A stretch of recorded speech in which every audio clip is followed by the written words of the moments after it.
Okay, so here's a question. What age do you start talking to your kids about sex?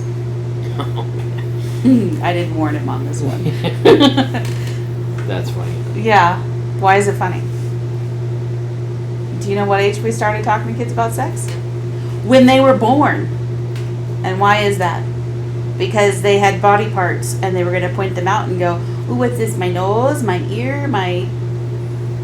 Right? Yeah, I mean, there is elements of that, right? Mm-hmm. Yeah, at a certain point, like, the reason I'm saying it this way is when we did have the kids in private school, a lot of the parents were at least 10 years older than us with kids the age of our kids. And I'd get in the car that we were driving to a field trip somewhere. All the moms would be talking.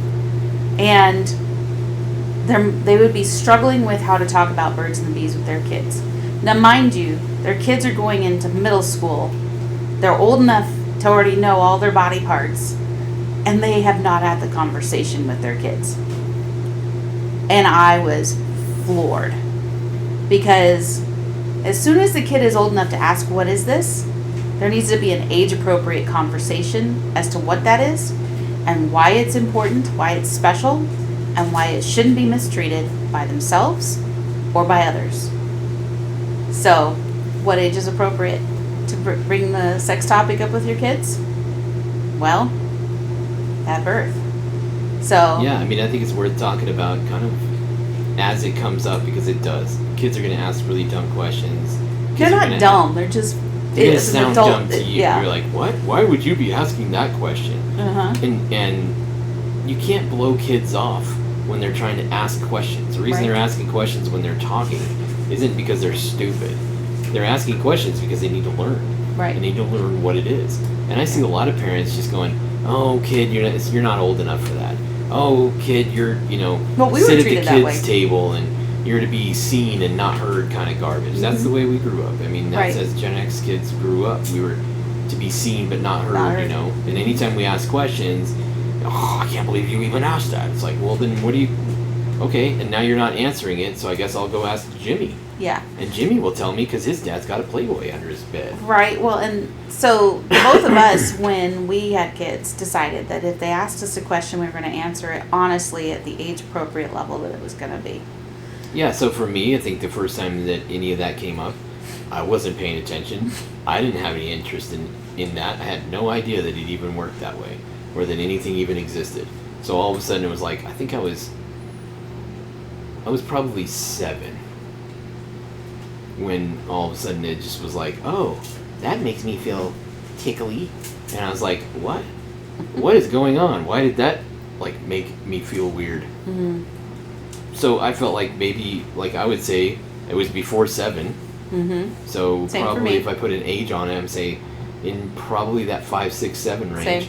Yeah. And it's not like you get all graphic and show drawing pictures and all kind of garbage. Oh, You just Lord, be no like, drawing pictures. Yeah.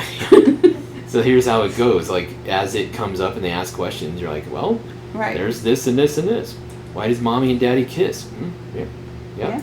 And there's other stupid, hilarious situations that come up with it because, when your kids are little, you walk around in your underwear and it doesn't really seem to matter much. But then all of a sudden there's a point where it's like, what's that? Oh, maybe I need to wear looser boxers or something. Oh, good Lord. Tell the story. Yeah, so it was funny because okay, so, huh? We're going to do it on camera. Our daughters are behind the camera. We'll tell the story, yeah. So they're embarrassed the kids, they're off camera, they don't need cameras. But it's funny, so okay, when your kids poop their pants, it's very obvious there's a big giant thing in there. Oh, hey, it looks like some poop in there. And as you're trying to get out of diapers and into underwear, and situations happen, it becomes obvious. You're like, oh no, you can't be pooping your pants. So okay.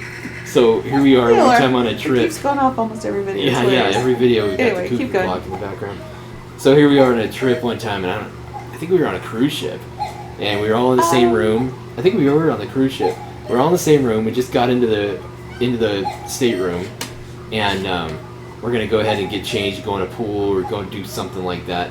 And I just dropped my pants, and the kids were on the other side, and Mercedes like, oh, Daddy, you pooping your panties, and poked me. And I'm like, I guess we're old enough to not have to think about it. You had your underwear on. For sure. So, but it was like, but it was like, oh, that's, I guess we're old enough to not be doing this anymore. So as hilarious as that was, it was obviously she like, was well, so little, there's a time too. frame, so that's the time. Like, you got to answer the question. Like, what is this? Yeah. So then oh my gosh. it changes how you deal with stuff around your kids. Okay. And then you move into the next step, and they ask questions. What was that? How does that work? How come you're tickling mommy? Yeah. Another one. Yeah. Oh, yeah. So, like, you're in the same hotel room, and your kids, you think, are asleep, and they're not asleep. Hey, get off my mom! Wait, really? The kids are in the background. So, like, that was the other one. Hey, get off of my mom! That was the other one. Everybody lost it. Oh my gosh, it's so funny. It's great that you're back there freaking out. Both of them are red. I don't know if I want to think about this anymore. Alright. So anyway, yeah. So those things come up. How do you deal with it? You can't just be like, shut up, go to sleep. You gotta be like, well, my parents did, but anyway, like, roll over. Yeah. And then you're like, what are they thinking about, right? So you have to kind of address it. Well, this is what mommies and daddies do when they like each other a lot. They love each other. Yeah. Okay. I'm so glad I don't remember that. Yeah. But then what happens though is then as kids get into situations and they're just by themselves, or they're over at a friend's house and some kind of situation comes up with pornography, Playboys, somebody flips onto something on a cool computer thing that they got on, or they found it on their iPad. I mean, kids nowadays have iPads and laptops, phones, and all this stuff is just like ready to stream. As much as every parent thinks, "Oh, I got total control over all my kids' devices." Yeah.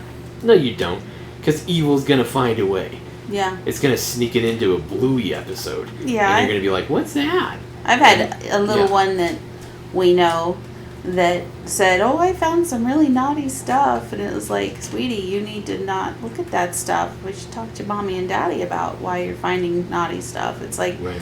You know, the danger is out there, but I think the bigger danger is not having parents that have built an intentional relationship where they can laugh at situations that come up when it's a personal thing, but also be safe zone. Most importantly, safe zone for your kids to have those conversations, which I feel like we did pretty good with. Peanut Gallery's kind of agreeing, we did okay with it? Agree. Yeah. Yeah. I Okay. trusted Thank you you. guys completely with those conversations. They trusted Yeah. us. That. Even to the point of like, why is there circumcision in the Bible? Oh yes, that's Yeah. right. Yes. Right. So, but that was an intentional thing that we did as a team, you and me parenting, choosing to make sure that our kids had a safe relationship with us, to be able to ask questions that other kids wouldn't feel comfortable asking their own parents or anyone in their family about, because of criticism or maybe anger or whatever the reaction might be that they're afraid of. You know, we were very careful not to create a reaction situation for them where they didn't feel safe to talk to us. Yeah, right. I don't think it's right to, a kid ask a question about what's this or that or the other, and be like, we don't talk about those things. Okay, well. They are, so you should answer the somebody's going to question. talk about those things, so if you don't, well, then they're going to go to the neighbor's house or their friend's house. And then they'll get the conversation, and then you lose control. Or in my situation, when I was little, instead of knowing in advance what the stuff was about, a person pursued me and molested me, and that's how I learned how things worked. And that part, like, I did not want for our girls or any kid whatsoever, but I wanted to make sure that there was always an overabundance and maybe almost to the edge. Like, I wanted to be the edge of almost too much for their age appropriate information, because I wanted them to know how special and wonderfully they were made and how God equipped them for all these opportunities to be able to have babies, and that equipment requires protection and maintenance. Sorry, he's licking his paw. Quit. This is how it works. We're talking about important things. You start licking your paw. Quit. Yeah, cut it out. But there's reasons why we care for our bodies and keeping them clean and healthy, and why we don't allow just anybody to talk about or touch anything in any manner whatsoever. Right. And even when someone says they want to wipe your tush and all that kind of stuff, like, there needs to be boundaries, healthy boundaries, and reasons for them instead of an ethereal, well, just because I said so. That doesn't work, right. Especially in this day and age. Well, and I think the place where it really is the most important is as they get older and they start to understand that saving themselves for marriage and why that's an important deal. Mm-hmm. I've actually had conversations with older people, in their 20s and 30s getting ready to get married, and they're having the conversations about how things in their childhood affected their ability to have a relationship or not going forward in the future. And that kind of stuff to me is very important as well, because every time that you go through a situation, you bring that into the next thing. Right. So as much people as say, oh, it'd be great if you saved yourself for your spouse for when you do get married. That is true, and there is a whole lot to that, because every element of anything that you've done prior, in whether it was like as a kid trying to figure out who you are and what you are and all that kind of stuff, and kind of being all over the place, that can mess you up. There's evil that will interrupt and interject its systems and its agendas into your life at 10, 11, 12, 13, 14 years old or earlier.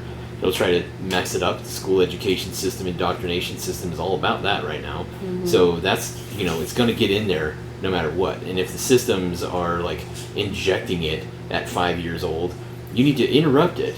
Yeah. And then as they get older, they have an established kind of idea and concept and structure built around it that the parents have defined through ideally some good moral bases like Christianity.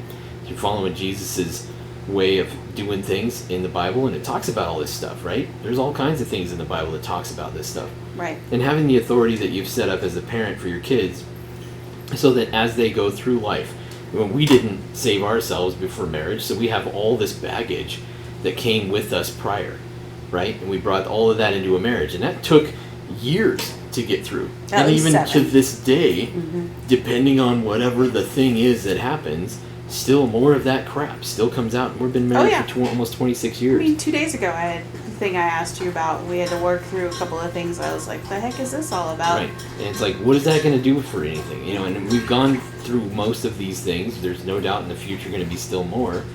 But if you didn't have any other thing in your life, and it was literally just you by yourself, and you saved yourself for your spouse, and they did too, then like all of the magic of figuring out what all the parts are and what they do and everything else and how it all works and why it's so cool, the spiritual elements of that, the physical elements of that, all of those things are going to be a part of your marriage, and it's going to be so much more intense because you don't have all this shoulda, coulda, wouldas or guilt or whatever that comes up in the thing. Well, and so that's what you want the best for your kids. Right, that's the best we want for our kids is that. So that's why I think talking about it early enough really sets that up for the best case scenario. I agree, and that's also the other part that I would challenge most people on is start early, start age appropriate level, start teaching them how special they are, and that they need to be protective of these things, and that there's value to this. Because right now, culture doesn't say there's value to it,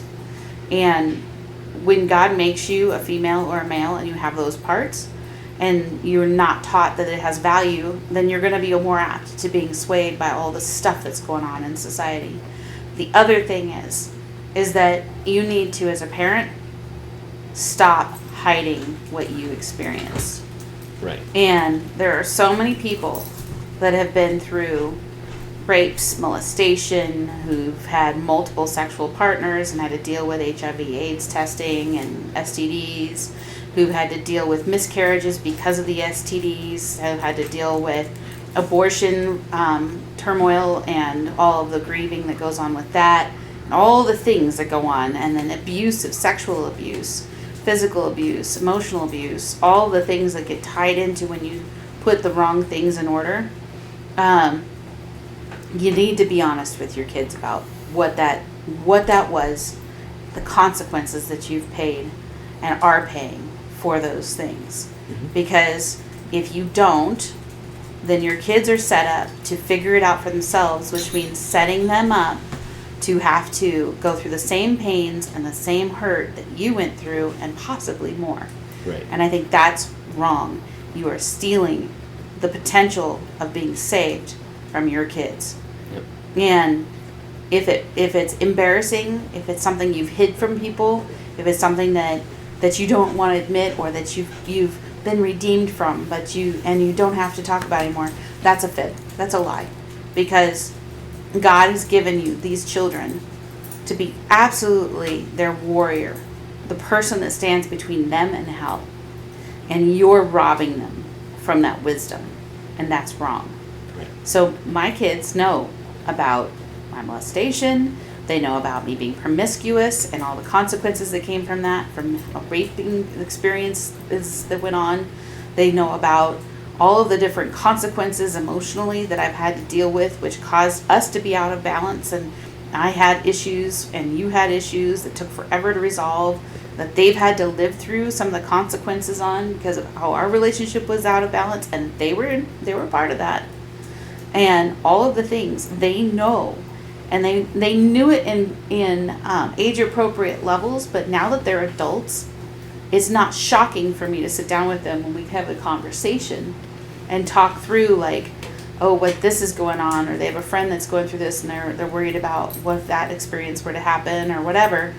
Then it's not like all of a sudden I open the floodgates and they get information that's going to hurt their hearts.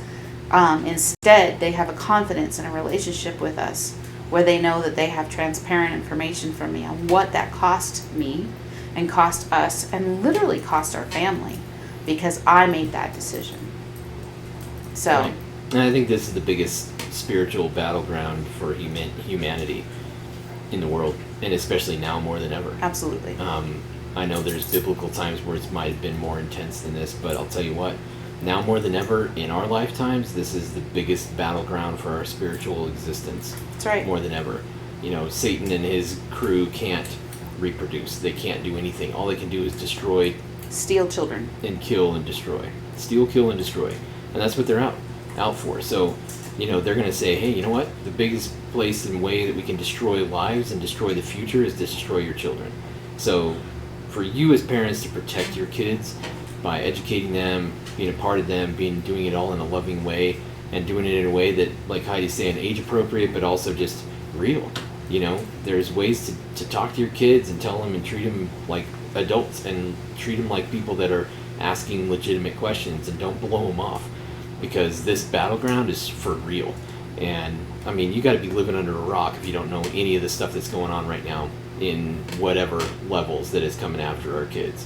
So if the kids aren't trying to be killed through abortion, they're trying to be killed through, you know, trans stuff and messing things up and getting in the middle of stuff, you know, body counts for people in the hundreds, you know, to the point where they're not even, you know, the other gender is not even interested, you know. So girls having body counts in the 200s and then saying, oh, I can't find a good guy. It's like, well, no guy's going to try to get with that. You know, like every guy that's got a brain on his mind right now, you know, if you watch any of these podcasts that are going on with young people right now, whatever podcast, you're going to see a lot of this kind of stuff where guys are saying, you know, I'm looking for good girls, but not ones that have 300 body counts and an OnlyFans, you know. So you avoid all of these kinds of situations by loving your kids, teaching your kids, and being there for your kids, and helping your kids understand what these situations of real life is in the world, and passing on your wisdom. That's right. And if you don't have the wisdom, seek it out. Seek it from friends, family. Seek it from pastors. Seek the truth. Like we talked in other videos, there's truth. Seek the truth. Find the Holy Spirit and allow Him to have the, you know, discernment on deciding and understanding what truth actually is. Right. And you're going to be able to do it. And it's not hard.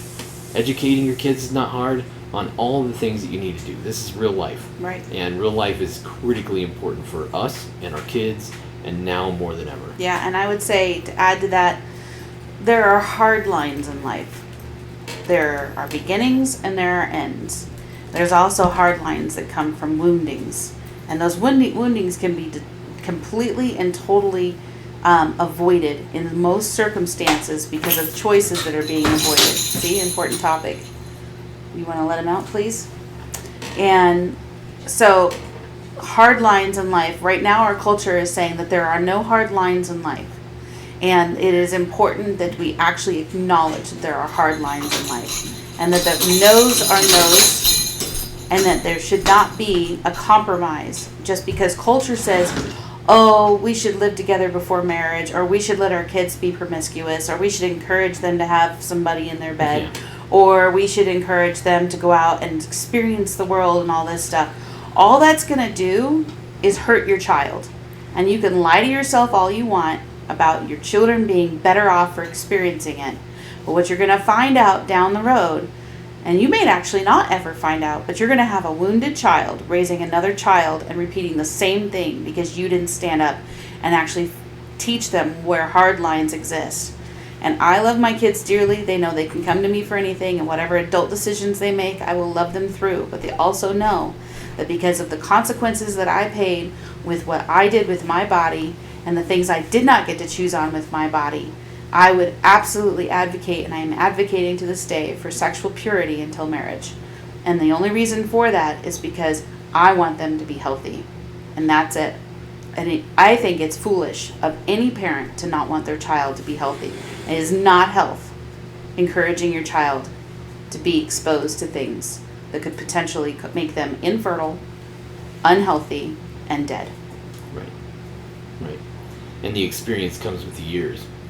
So if they don't know how to make it work on their first day of marriage, well, they've got the whole rest of their marriage figured out. Yeah. And it keeps getting better, and it keeps getting better and better. And when you turn, 47, 48, 49 years old, you're like, this is pretty amazing. I didn't think it would get better, but it does. Yeah. So. But that's out of a committed relationship. And that's the thing where I want for our kids and for any person out there to be able to experience the joy that comes from a committed relationship where they are safe to experiment and enjoy each other's bodies, time, and energy, and to be able to communicate with each other in a safe environment and have an intimacy that is not explainable in words. Yep, exactly. Yeah. I agree. So, hard that's topic. where we're at. It's a hard topic, but you need to be honest with your kids, and maybe we're answering a question, and maybe we're ruffling some feathers. But those are our personal beliefs. This is what we believe in. This is what we've done, and we'll continue doing in our family, is believing in the innocent, staying innocent by having knowledge to know how to stay innocent. Awesome. You got something to say, throw it in the comments. That's right. More than happy to hear it, all of it. Left, Yep. right, up, down, backwards, sideways, and all of it. So, Yep. yeah. Thank you guys for watching this video. Thanks for watching all the way through. Yep. See you on the next one. All right. Bye.